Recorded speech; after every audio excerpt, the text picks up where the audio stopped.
Hey everyone, buckle up because I've got a story that's bound to keep you up tonight. This isn't your typical ghost story or some made-up tale to scare the kids. No, this happened to me last year, and every word of it is true. It was one of those experiences that you never forget, the kind that sticks with you, making you question every shadow and every unfamiliar noise in the dark. So there I was, driving back from my buddy's house. It was one of those nights where the moon was just a sliver in the sky, barely lighting up the asphalt in front of me. You know the kind, right? When the world seems a little quieter, a little more sinister. It must have been around 2 a.m., and in my infinite wisdom, I decided to take a shortcut. Now, before you go thinking I'm the typical guy in a horror movie who makes the dumb decision leading to his doom, hear me out. This shortcut was supposed to shave a solid 20 minutes off my drive home. On a road I'd never seen before, sure, but how bad could it be? The road was this forgotten stretch of asphalt that cut through a dense forest. The trees were so thick and overgrown, they seemed to lean over the road like they were trying to swallow up any light and hope. My headlights did their best to pierce the darkness, but it felt like driving into a black hole. Everything was silent, eerily silent. No sounds of nocturnal life, no rustling of leaves, just the low hum of my car engine and the occasional flicker of a firefly. As I drove deeper into this secluded road, I remember thinking how it felt like I was the only person left in the world. It was isolating, driving on a road that looked like it hadn't seen another soul in years. The air was thick with a sense of foreboding, and I half joked to myself about being on the road to nowhere. That's when things took a turn for the worse. Out of nowhere, without any warning, my car just died. The engine cut off, the lights flickered out, and I was plunged into darkness. The kind of darkness that's so complete, you can't even see your hand in front of your face.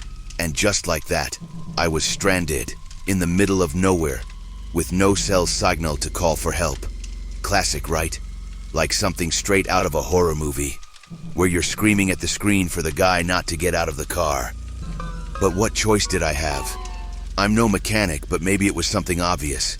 Something even a guy like me, who's more comfortable with a game controller than a wrench, could fix. So, with a deep breath and a silent prayer to whatever might be listening in those woods, I decided to step out into the pitch darkness. That's when I felt it. That unmistakable sensation of not being alone. You know what I'm talking about, right? That prickle on the back of your neck, the chill that runs down your spine, making you wish you could just disappear.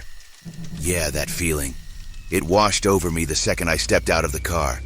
Suddenly, the silent night didn't feel so peaceful. It felt like a dozen eyes were watching me from the shadows, waiting. I popped the hood, pretending I knew what I was looking at. The engine was as mysterious to me as the dark woods surrounding me. And that's when I heard it.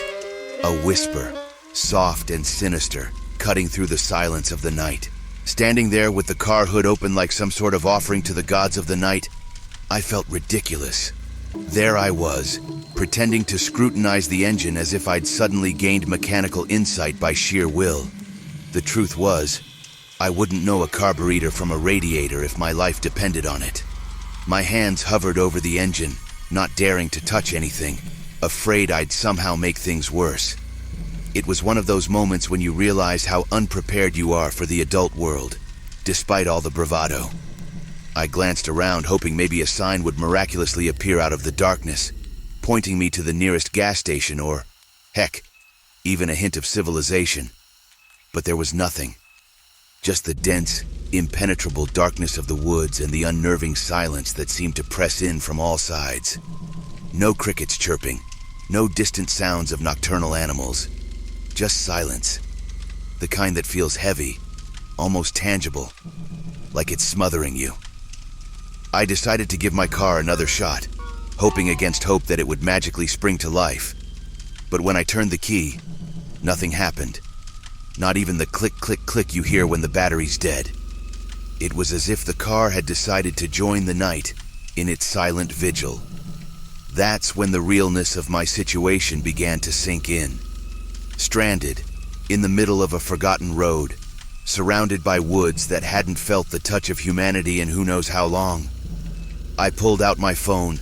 The screen's glow, the only source of light in a sea of darkness. No signal. Of course. It felt like one of those dreams where you're trying to run but can't move, or you're screaming, but no sound comes out. Panic began to nibble at the edges of my calm, each passing minute stretching longer and longer. That's when I noticed it. The silence wasn't complete. There was something moving, something just beyond the edge of visibility. My heart hammered in my chest as I strained my eyes, trying to pierce the darkness.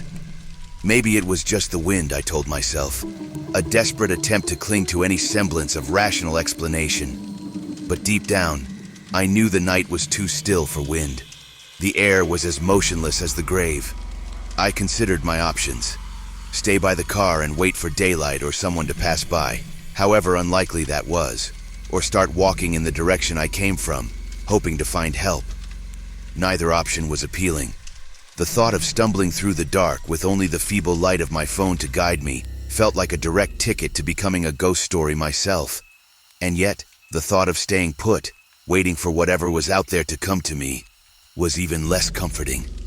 Deciding to give the car one last try, I leaned inside, the dome light a feeble beacon in the oppressive darkness.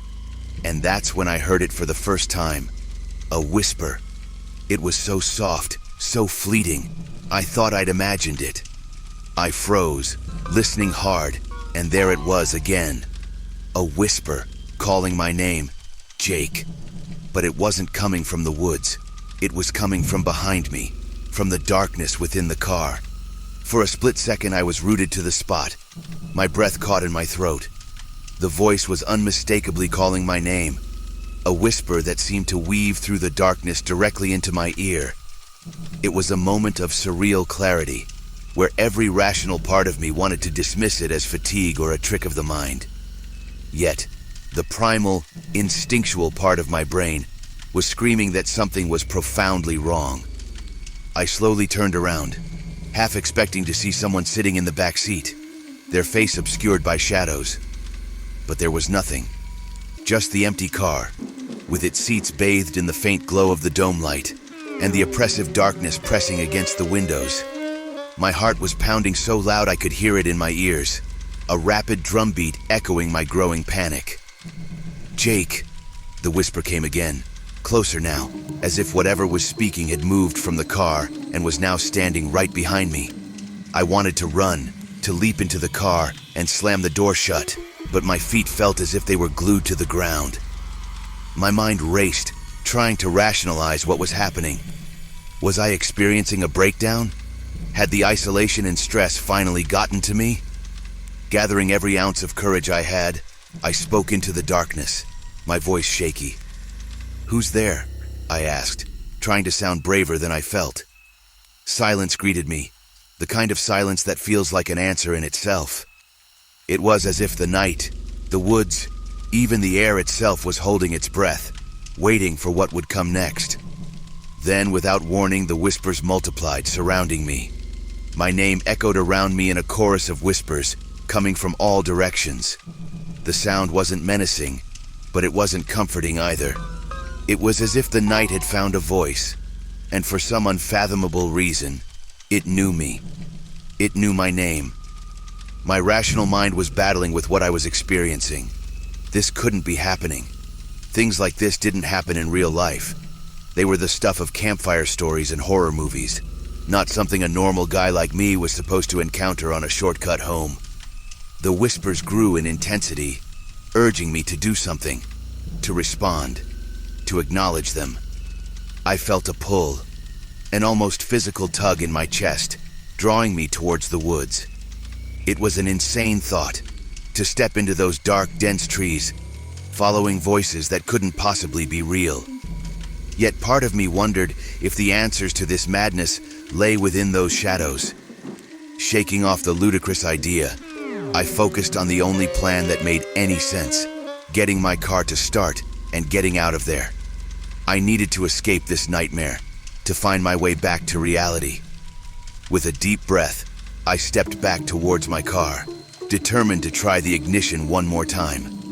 My hand trembled as I reached for the key, the whispers still swirling around me, a maddening cacophony that seemed to push and pull at me. As I turned the key, bracing for more disappointment, the engine sputtered to life, breaking the spell the whispers had cast over me.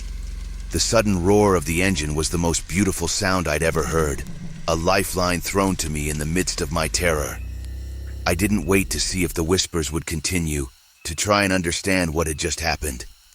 I slammed the door shut, locked it, and floored the accelerator, leaving the whispers and the darkness far behind. As I drove away, my heart still racing, I couldn't shake the feeling that I was leaving something unresolved behind me. The whispers had known my name, had spoken directly to me. What did they want? Why me? These questions chased me all the way home, swirling in my mind alongside the fear and the relief.